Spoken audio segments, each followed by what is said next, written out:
नमस्कार आप सभी को। आज हाजिर हूँ फिर दोबारा से एक शानदार वाले टॉपिक को लेकर जो इन दिनों में आपकी टीचिंग एग्जाम्स में फ्रीक्वेंटली पूछा जा रहा है।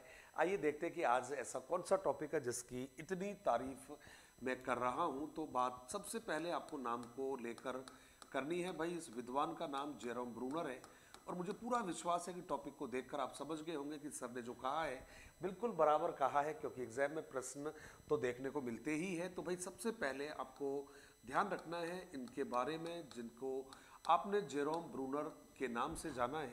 सबसे पहले भाई अमेरिका के रहने वाले हैं ये, और अमेरिका के रहने वाले जो विद्वान हैं जेरोम ब्रूनर, इनके नाम ऐसी कौन कौन सी उपलब्धियां दर्ज है जिनको लेकर इनको महत्वपूर्ण माना जाता है। तो सबसे पहले तो जवाब देना है भाई आपको इनका जो एक पृष्ठभूमि रही है। तो भाई एक तो ये कि संज्ञानात्मक, और संज्ञानात्मक के अलावा इनको विकासवादी मनोवैज्ञानिक के नाम से जाना गया है। तो सबसे पहले जवाब तो यही है कि भाई संज्ञानवादी के अलावा विकासवादी मनोवैज्ञानिक के नाम से इनको जाना जाता है। ये आपका एक जवाब रहेगा। तो ये हो गया भाई, ये है कौन ये? तो आपने जवाब दे दिया, संज्ञानवादी भी है और विकासात या विकासवादी मनोवैज्ञानिक के नाम से भी इनको जाना गया है। इसके अलावा भाई आपको ध्यान रखना है और वो रहेगा आपका संप्रत्य प्राप्ति प्रतिमान का निर्माण जो है भाई इनके द्वारा किया गया है। संप्रत्य प्राप्ति प्रतिमान का निर्माण किया है। अब इसको आप ऐसे भी कह सकते हो भाई, और इसमें ये भी आपको जो नाम है ये ध्यान रखना है, इसको आप कॉन्सेप्ट अटेनमेंट मॉडल के नाम से जानते हो। तो ये भी इंग्लिश में भी आप इसका जो नाम है ये आपको एक बार ध्यान रखना है, कॉन्सेप्ट। और कॉन्सेप्ट के बाद में आपने कहा है अटेनमेंट, ये मॉडल आपने कह दिया है। तो कुल मिलाकर यदि मित्रों आपसे कहेगा कि भाई इनका जो योगदान है वो किस में माना जाएगा, तो संप्रत्य प्राप्ति प्रतिमान, जिसको आपने इंग्लिश में कॉन्सेप्ट अटेनमेंट मॉडल है, वो इन्हीं के द्वारा बनाया गया है। कहते हैं कि भाई इनकी एक पुस्तक है जिसको आपने कहा है रेलिवेंस ऑफ एजुकेशन। ये इनकी एक बहुत महत्वपूर्ण पुस्तक है जिसको आपने नाम दिया है रेलिवेंस ऑफ एजुकेशन। इनकी महत्वपूर्ण पुस्तक का नाम है। तो आपने जवाब दिया है महत्वपूर्ण पुस्तक है इनकी, ये आपने जवाब दिया है महत्वपूर्ण पुस्तक है, जिसको आप यदि हिंदी में यदि बात करो तो मित्रों आप कह सकते हो कि भाई प्रासंगिक शिक्षा या शिक्षा में प्रासंगिकता, इसको आप कहोगे, लेकिन बेटर रहेगा कि आप इसको रेलिवेंस ऑफ एजुकेशन ही कहिएगा। अगला जवाब है भाई जीन पियाजे के सिद्धांत को इन्होंने और बेहतर बनाया है।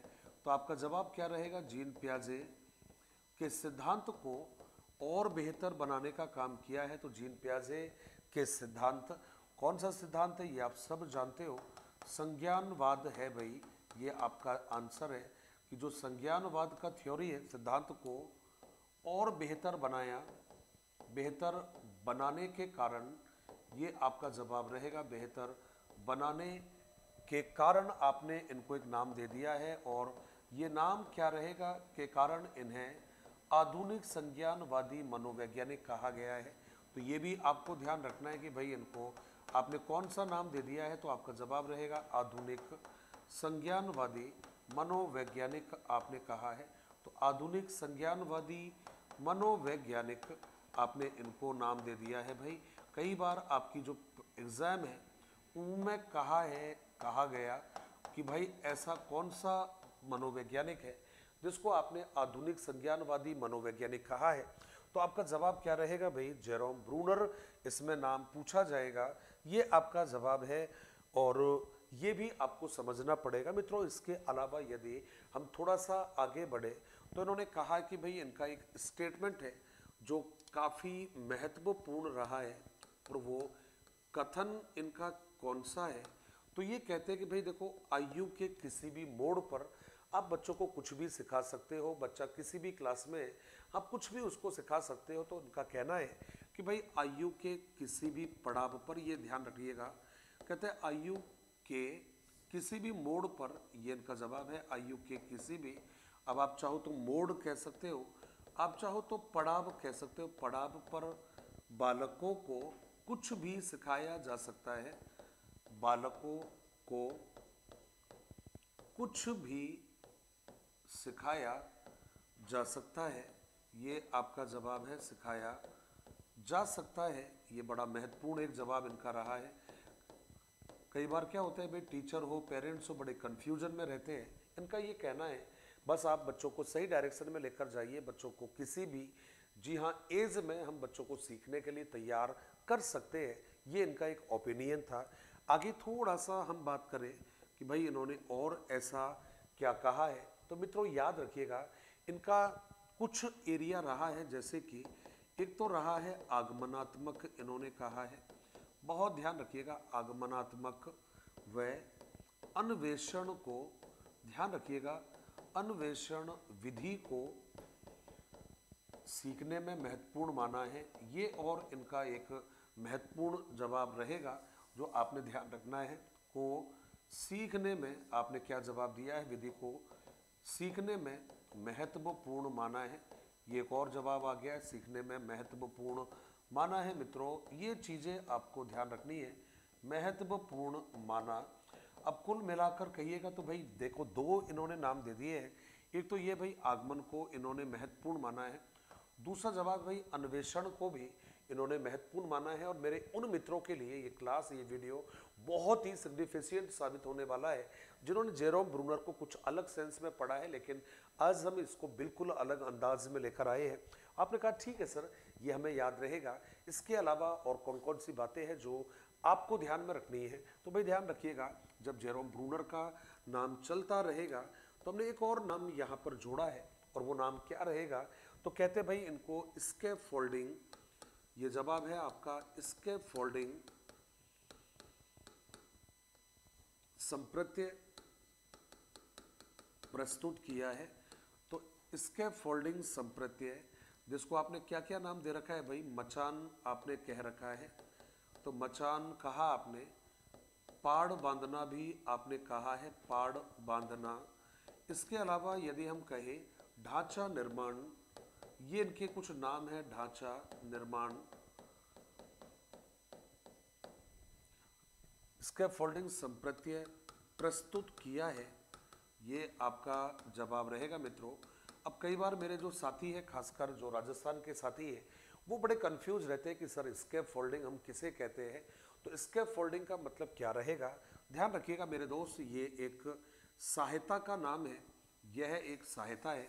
कोई पूछे ना भाई क्या है ये, तो कहते हैं साहब यह एक सहायता है।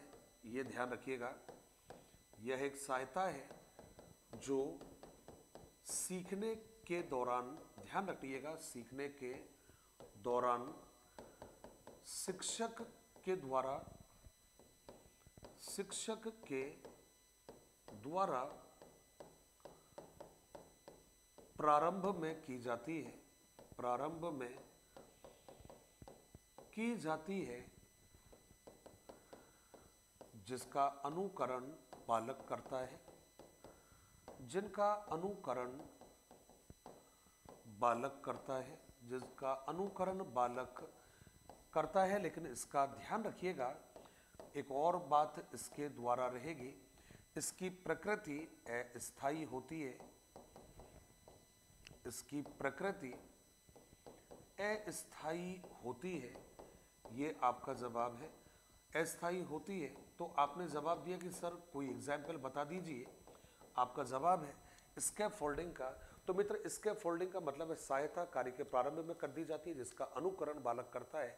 अब सपोज करिए कि एक छोटा बच्चा है जिसको नहीं पता है, जी हाँ, उसको नहीं पता है, बच्चा हो सकता है, बड़ा हो सकता है, कि भाई हम जो फोक होते हैं, कांटे वाला चम्मच होता है, उससे खाना कैसे खाया जाए। बच्चे के सामने खाना रखा हुआ है, चम्मच बच्चे के सामने रखा है, लेकिन बच्चे को नहीं पता कि इस खाने को कैसे खाया जाए। अब वहाँ पर आप जाते हो और बच्चे को समझाते हो, बेटा ये फोक है, इसको इस तरह से पकड़ते हैं, जी हाँ, इस तरह से पकड़ते हैं, और इस तरह से पकड़ने के बाद में आप खाना दोनों हाथों से कैसे खाओगे। यदि आप ये बच्चे को सिखा रहे हो, स्कैफोल्डिंग है, बच्चे को नहीं पता है ये काम मुझे कैसे करना है, वो आपने सिखाया। ये स्कैफोल्डिंग का कॉन्सेप्ट जो है वो जेरोम ब्रूनर के द्वारा दिया गया है। मित्रों याद रखिएगा, जोरदार आज काम करने वाले हैं हम लोग। तो हमने दूसरा जवाब दिया है कि भाई इसके द्वारा एक और आपको काम दिया है, और वो क्या रहेगा, सर्पिलाकार जो पाठ्यक्रम है उसकी अवधारणा हमें इनके द्वारा दी गई है।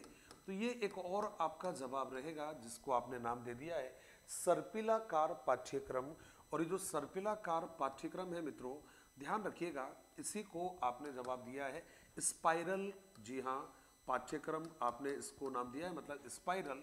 जो करिक्यूलम है, इसकी जो अवधारणा है ये भी आपको किसके द्वारा दी गई है? तो जवाब है यही जो अवधारणा है ये ब्रूनर ने प्रस्तुत की है।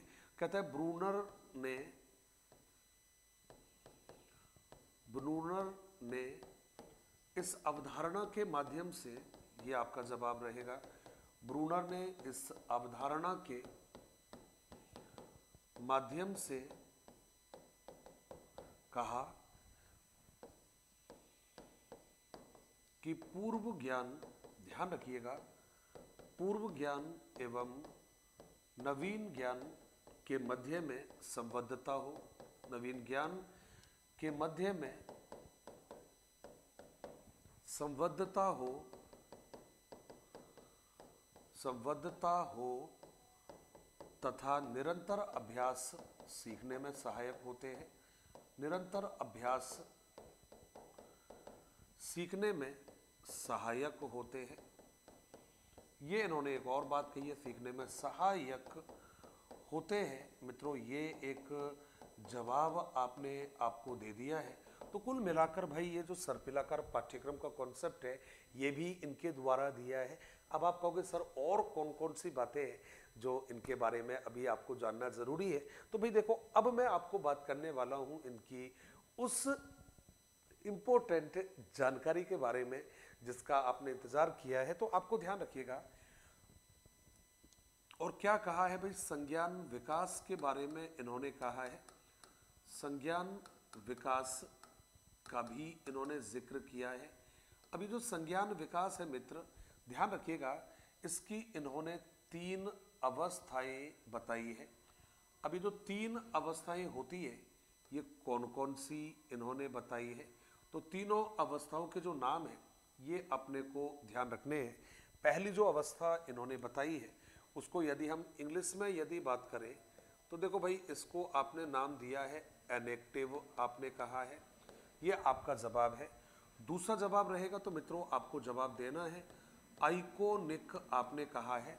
और ये हो गया भाई देखो सिंबॉलिक, आपने कहा है। ये देखो सिंबॉलिक स्टेज आपकी हो गई है, ये हो गया है आइकॉनिक स्टेज हो गया है। और ये देखो भाई इनकी पहली स्टेज है जिसको आपने नाम दिया है, जी हाँ, और ये जो स्टेज है इनकी एनेक्टिव हो गया है। घबराइएगा नहीं, बहुत आसान बातें रहने वाली है।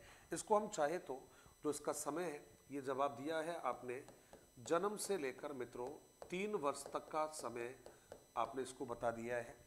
ये आपने बताया है 3 वर्ष से लेकर आपने 8 वर्ष तक का समय आपने बता दिया है। और मित्रों जब हम लास्ट वाली जो स्टेज है, क्योंकि ये सारी जो स्टेजेस है आपकी ये बड़ी महत्वपूर्ण आपके द्वारा साबित होने वाली है। तो ये हो गया है आपका जन्म से लेकर 3 वर्ष का समय है, 3 वर्ष से लेकर 8 वर्ष का समय है। और मित्रों ये जो रहेगा आपका, ये रहेगा 8 से लेकर और 13 वर्ष तक का आपका समय रहेगा।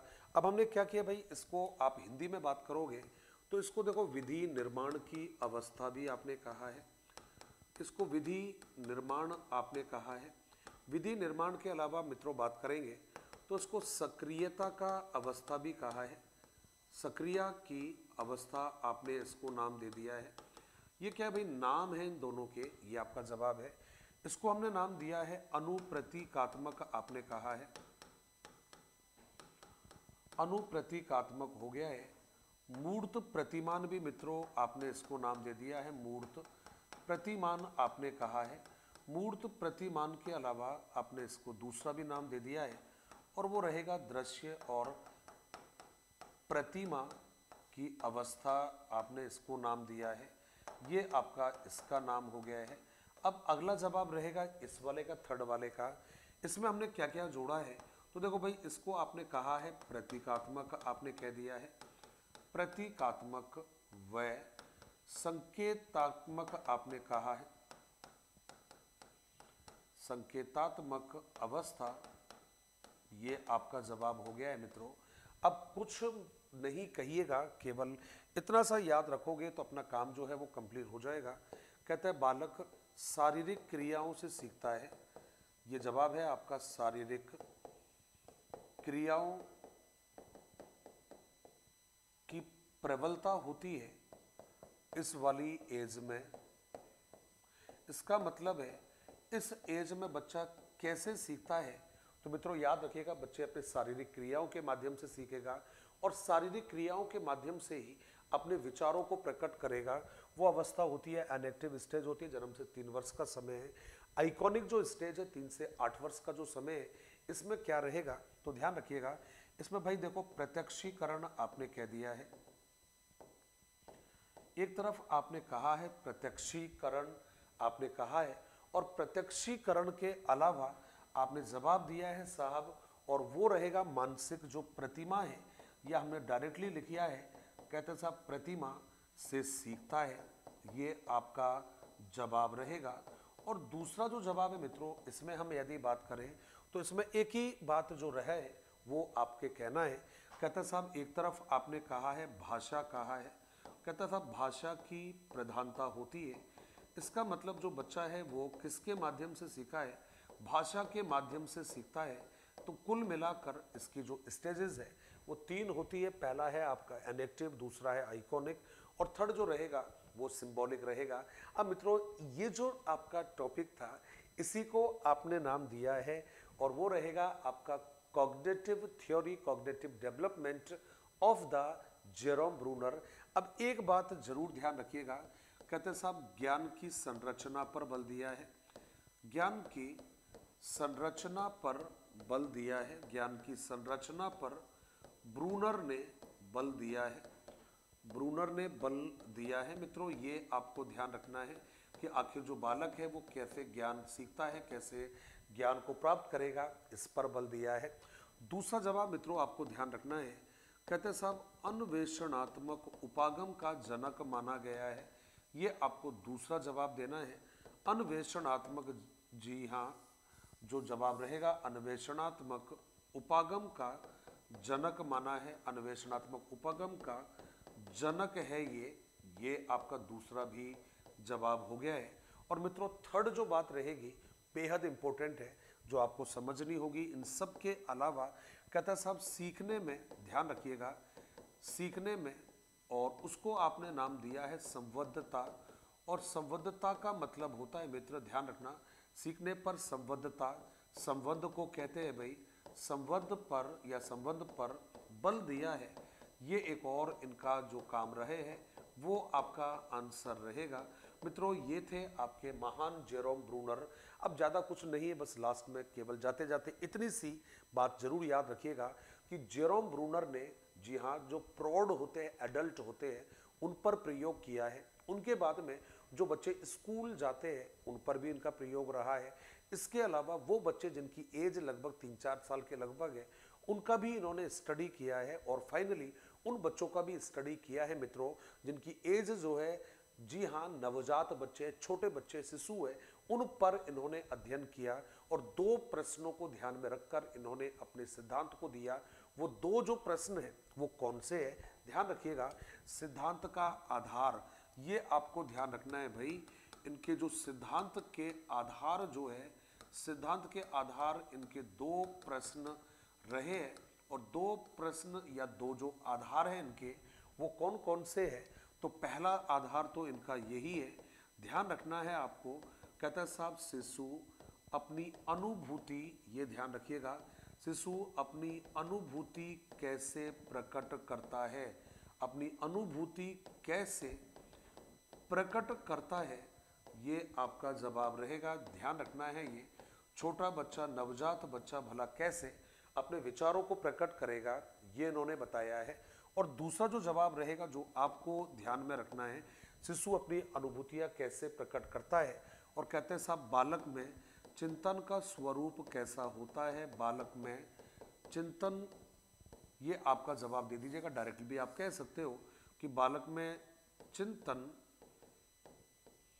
का स्वरूप कैसा होता है, चिंतन का स्वरूप कैसा होता है, ये कुछ प्रश्न इसने बनाए हैं, बड़े महत्वपूर्ण प्रश्न। बालक अपनी जो एक्सपीरियंस होते हैं, अपने विचार होते हैं, उन्हें हमारे सामने कैसे रखेगा।